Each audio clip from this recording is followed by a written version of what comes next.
Thanks, Lezgin, for joining me in this quick chat. This could be the first edition of Smart Home community projects.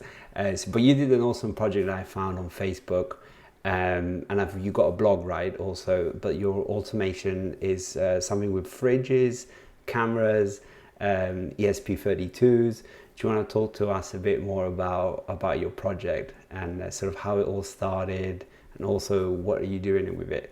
Yeah, so I was playing around with the ESP32 camera uh, for a project to just playing around with it. And I was running it for quite like a couple of days, 24/7, and I got into some really weird problems there with heating. So I ditched that project, and then I I was thinking about like making use basically put the camera in the fridge Yeah. so I could get like when I was so during my grocery shopping I could just check my phone to see what's the latest snapshot basically. Cool. Can you actually identify the objects within the fridge, or is that something separate? No, so what I do right now, I only identify in the picture that it is a fridge to be able to get a stable and clear picture of the fridge itself. And I'm using DOODS, and it's basically TensorFlow in the bottom together with Home Assistant. For the next step, to try to identify the items and stock Yeah. level, what to say, that would Yeah, be yeah. really complex because you would need to train for the different products you have in your fridge, and there is some projects doing that, those kind of models. But yeah, for me, I decided it's like good enough to see ish what I have.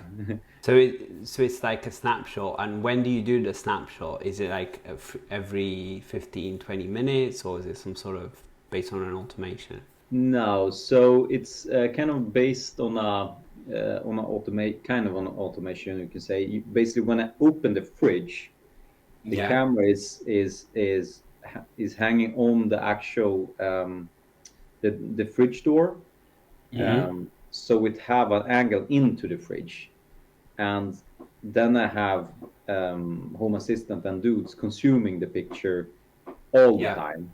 So for every time there is when there's an object identified as a fridge, then it Yeah. saves that image to like a latest image file. So Okay. it's yeah, I cannot really say how it's like it's streaming continuously, basically even when the fridge is closed, but it's kind of a dark picture by then.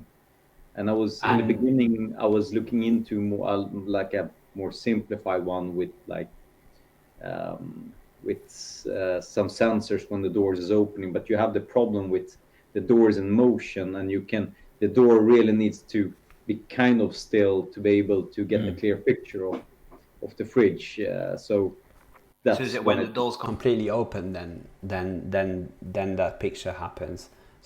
So like if someone opens it a little bit, that's not gonna see the fridge, right? It's not gonna recognize it. correct. It's going to be just a small portion of the fridge. So basically, uh, so I just I rely on of the object detection of the fridge. So it depends on what the model itself thinks it's a fridge.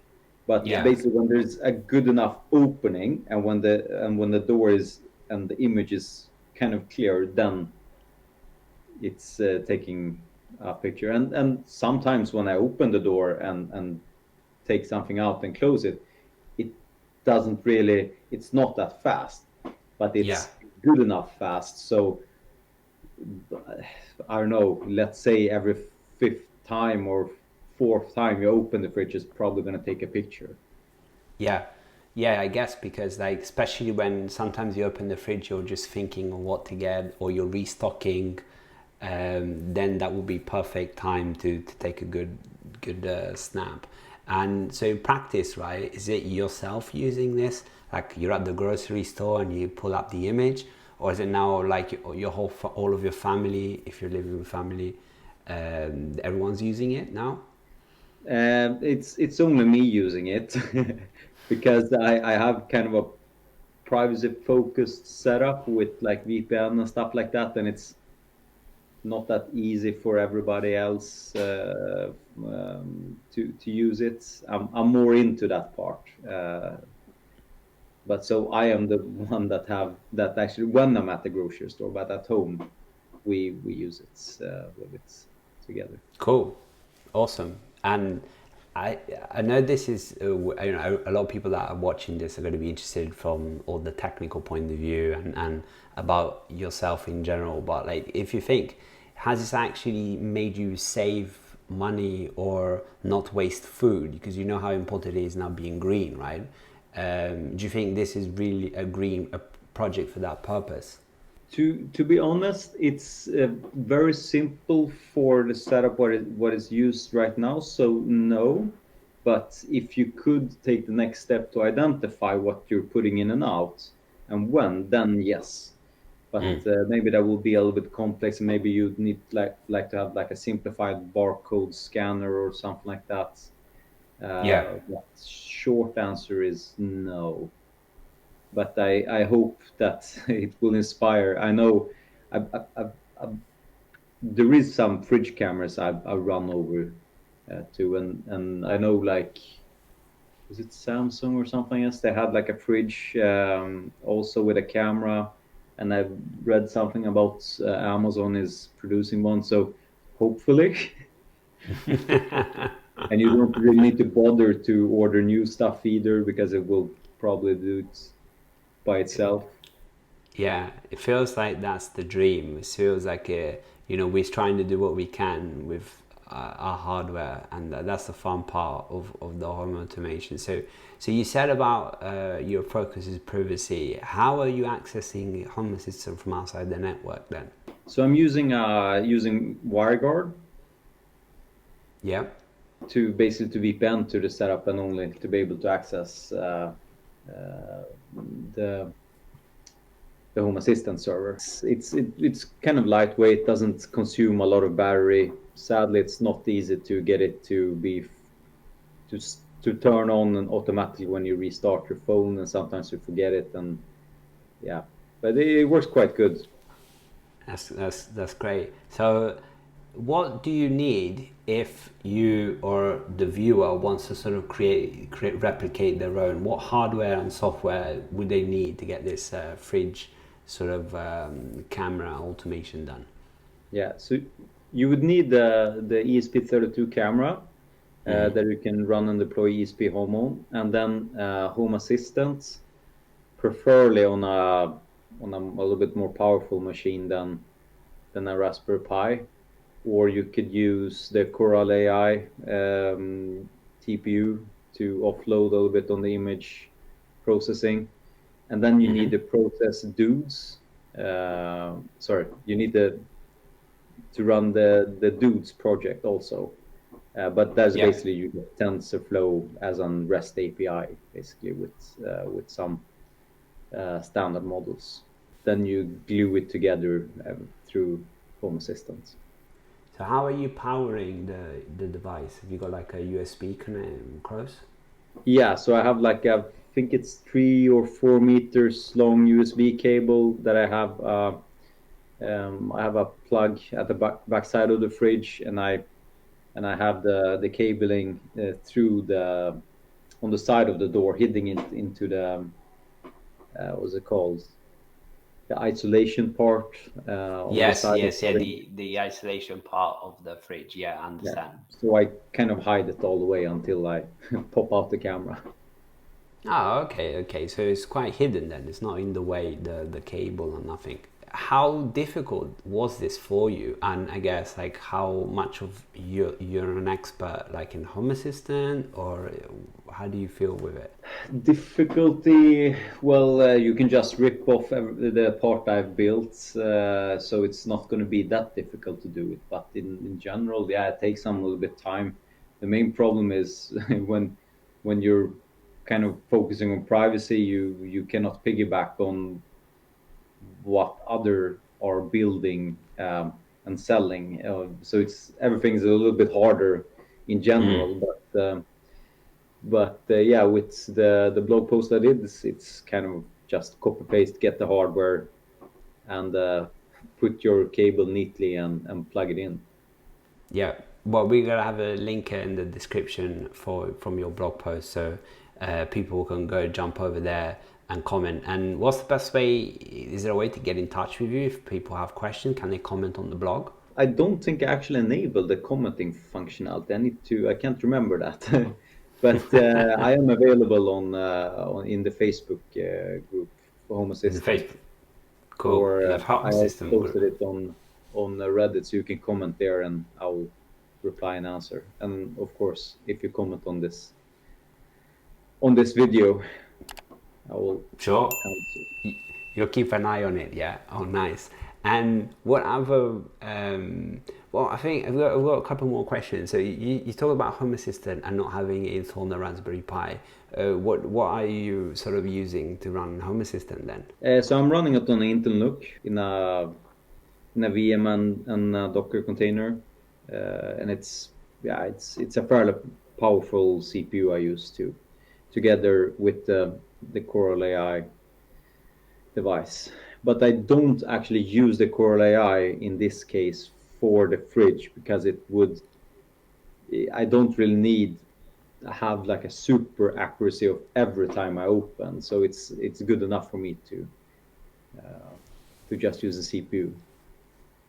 Awesome, awesome. And I saw on your blog that you also managed to automate your coffee machine. Is that something you is this still working? Yeah, I love it. I love it, especially when I've been out and walking for quite a bit. And like when I'm close to home, I can just kick it off, or I can kick it off from bed, or I really like it. No doubt about it. And the next part for that one is I have a um, egg boiler, what do you call it, appliance with some Yeah. statuses on how far, like if it's soft, medium, or hard boiled egg. So I'm gonna Oh, connect the same for your eggs. ESP32. Yeah. So I Oh, basically want to have the morning routine to kick off and boiling egg, okay. and like maybe 10 minutes afterwards kick off the coffee machine. So basically when I'm Ah, coming out of the shower, the egg is ready and the coffee is like freshly brewed. very nice. Very nice. And then I That's can really get like cool. the status kickback into the ESP32 on how far it is. So I can like in Home Assistant say how many, like the level of it should be boiled, instead of like these simple power plugs to just turn it on. Yeah, because that would be like you'll need to know how long to turn it on for, right? So I guess you could run some experiments, find out what's the time, but then like if I guess depending what egg you get, right, you could get a different response. So you know, it's what you're trying to do seems more smarter, right, than you know having an egg that's maybe not that poached enough or boiled enough. So that's really awesome. Then, so how did you do the coffee machine? What hardware did you use to automate that? Then, for those that haven't seen the blog post. Yeah, so it's a Philips Grind and Brew, 1800s, 1865, I think. And then I have like a ESP32 connected to it together with a water sensor, because I don't want to kick off the. I want to ensure that I have water in the coffee Yeah, machine if I'm going to yeah, kick it off. So I yeah. don't like grind the coffee and and start it, because then it would not it would be useless in that.